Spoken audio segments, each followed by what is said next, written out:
ए मन, तिम्रो कारणले म नाच्थेँ जुन आँगनमा रमाई त्यो आँगनमा आजकल म नाच्न सक्दिनँ।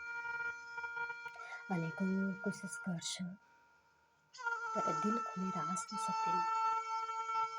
थाहा छ तिमीलाई, तिमीले गर्दा म कति हेपिनु परेको छ। गल्ती तिमी गर्छौ तर सजाय मैले खेप्नु परेको छ। मालिक त म मेरो शरीरको, तर तिमीले त्यसमा हैकम जमाएका छौ। मेरो लागि अरूप्रति घृणा, आक्रोश र भ्रम कमाएका छौ।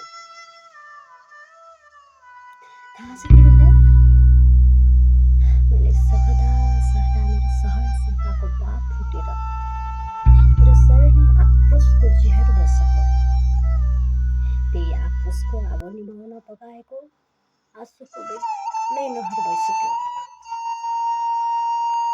तर के सोचेका छौ तिमीले? किन यति सजिलै गल्छु र मर्छु होला त?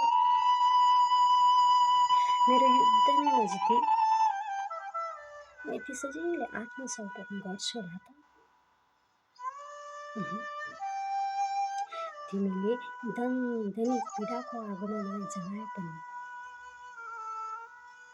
म आइहा आत्था गरी दर्दले रोएर कराए पनि कहिले तिमीसँगको युद्धमा हार मान्ने छैन।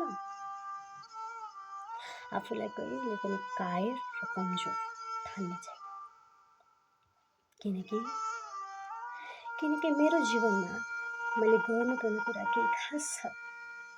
त्यसैले मलाई मेरो यो जीवनको एक मुठी सास रहन्जेलमा ठुलो आश छ।